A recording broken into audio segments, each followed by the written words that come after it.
Hello, my name is Rachel and I'm here today to film my wrap up for the Fempowerathon. The Fempowerathon was a readathon that has been going on for the past week, and it's all about reading books by women, books that are centred around women, women, you get the gist.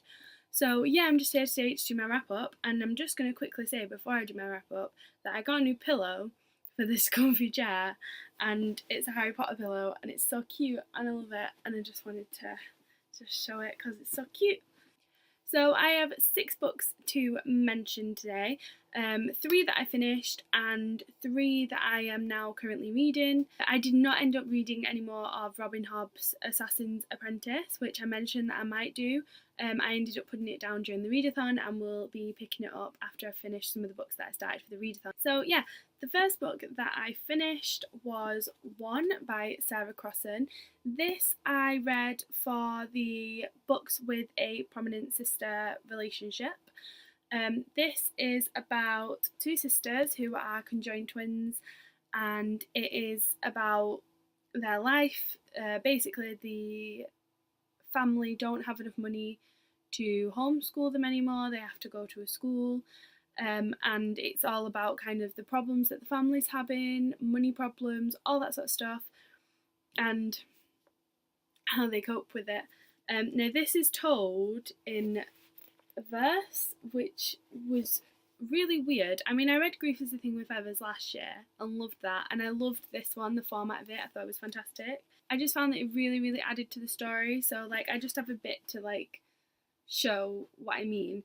So it says, Tippy tickles her own armpits and oohs like a monkey until we laugh, and the malice of the message has been boiled away a bit. So with the a bit, it's separated out onto the next line, and it kind of shows it's actually still there. It's still this recurring thought, but it's at the back of your head, and it's like a second thought sort of thing.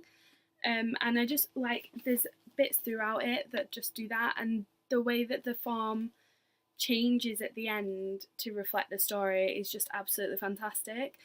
So I really enjoyed this, and I loved the way it was told. I gave this 4 out of 5 stars. I did have one problem with the story in that it was telling you how these 2 sisters are separate, they have separate personalities and all this sort of stuff, and people shouldn't assume they're the same, and this was a thing that was recurrent through the story because a lot of people thought they were the same person, which was great. That's a good message to show.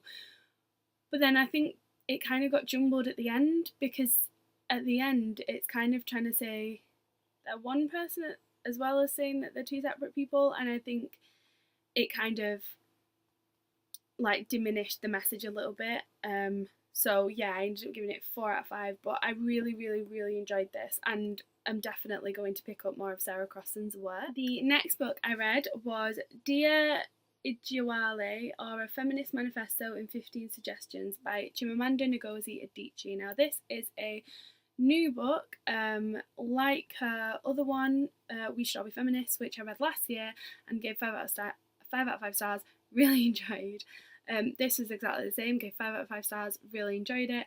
I thought this was absolutely fantastic, and I really like the idea of these books of pocket-sized feminism that's very accessible for people, so it's easier to get people into feminism and understanding what feminism is about. I think one of the most important things in this book is she describes how you can evaluate whether sexism is wrong, and she evaluates it through, if you criticise something in a woman that you wouldn't criticise in a man, that's sexism. Nothing to do with them as a person, and I think it kind of gives you a freedom to have your own opinions and stuff, and I think that's fantastic.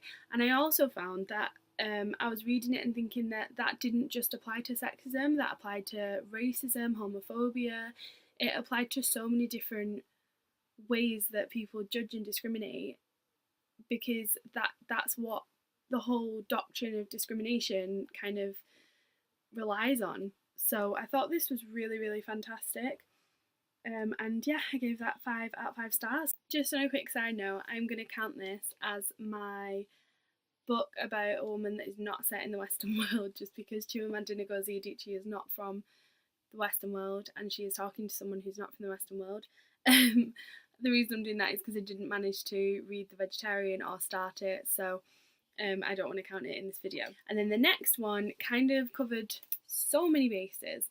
So it is Fun Home, a family tragicomic by Alison Bechdel. I finished this about an hour ago, so I haven't actually managed to review it yet. I think I'm going to give it 4.5 out of 5 stars, maybe 5 stars, I'm not sure.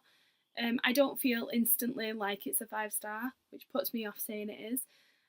But this is absolutely phenomenal. Alison Bechdel talks about her relationship with her father and how she came out to her family, and this is just absolutely brilliant. I think I was expecting something different. I was expecting her father to be this person who abused her and was horrible, and that's why like she got put off men. Like, I think that's what the blurb kind of makes you think it's going to be, but it's not like that at all. And I think it's a really good complex relationship that's just thoroughly interesting to read about. If you are a reader and you love like classic literature, this is a fantastic read. The constant references to Marcel Proust, F. Scott Fitzgerald, James Joyce. There's just so many references to famous literature, famous feminist literature. They were mentioning I can't remember what she was called, Adrienne Rich, who is someone who I referenced a lot in my dissertation, so that was really cool. And yeah, I just thought this was fantastic. The artwork was beautiful. It was kind of not black and white, but like blue and white, if that's a thing. And I just thought it was absolutely fantastic. And the language was brilliant. So on this one it says, the suffusion of warmth as the hot water sliced over me, the sudden unbearable cold of its absence. And that's just about her taking a bath. Like, it was just so poetic. And yeah, I just really, really enjoyed this. This is the second non-fiction graphic novel that I've ever read. And the other one I actually read this month as well. I read Mouse. And both of them I have just thoroughly enjoyed. So I'm definitely going to try and pick up some more non-fiction graphic novels because I really, really enjoyed these ones. And this covered stars an LGBT woman, read a book about a woman with a mental illness. I didn't know that she had a mental illness going into this, but Alison Bechdel does talk about her struggles with OCD throughout this, which was really, really, really interesting.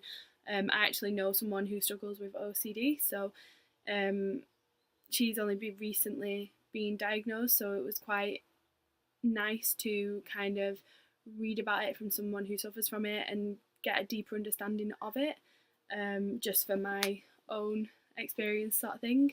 And this is an Own Voices novel because she's got a mental illness. She's LGBT, so she's talking about her experience. And this is a graphic novel by a woman. So this ticks off a lot of boxes. Now, the other 3 books I haven't finished, but I'm definitely going to be continuing with them. The first is Antony and Cleopatra by William Shakespeare. Now, this I picked up because it features a woman in a position of power. Cleopatra is Queen of Egypt. I am halfway through Act 2, I think, and I'm actually really, really enjoying this. It is a little bit, like, Shakespeare's always a little bit dated, so it makes it hard to understand some parts, but I think if you read a chapter and if you read a scene and then go online and look at summaries, they can be really, really helpful in helping you understand the story and kind of getting it all in your head sort of thing. So yeah, I'm really enjoying this one. And then the next one is The Sun Is Also a Star by Nicola Yoon. I have read 69 pages of this and I'm really, really enjoying it. I'm really enjoying the kind of side perspectives that it gives you. So like, if they've just, like, if someone runs into someone, like she runs into someone, like a security guard sort of thing, and kind of judges her, and then the story carries on, and then it goes back for a little perspective on her and her life and how she saw the interaction. And even though it kind of wasn't crucial to the story, it was just like an interesting thing to see. I also If you have been watching my channel, you will know that I read The Good Immigrant either last month or the month before, and I really enjoyed that. And I found that this did a similar thing. So there's a chapter called Eerie and Etymological History, and she talks about this word eerie and how people use it when they talk to Jamaican people because it was a Rastafarian word. They just use it without understanding the meaning of the word, and how, you know, that's not the best thing. So yeah, that is really interesting for that as well. Obviously, I don't know what I'm gonna rate this, but I am really enjoying it. And this is a book that stars a woman of colour and also an Own Voices novel. So yeah, they are all the books that I've read for Fempowerathon or am reading. I think I covered pretty much all of the questions actually, which is I'm quite impressed with. I mean, if you did Fempowerathon, please comment down below with any of the books you read and how you found them, because it would be nice to find some more books that are by women, centered on women, all that sort of stuff. So thank you very much for watching, and I will see you in my next video. Bye!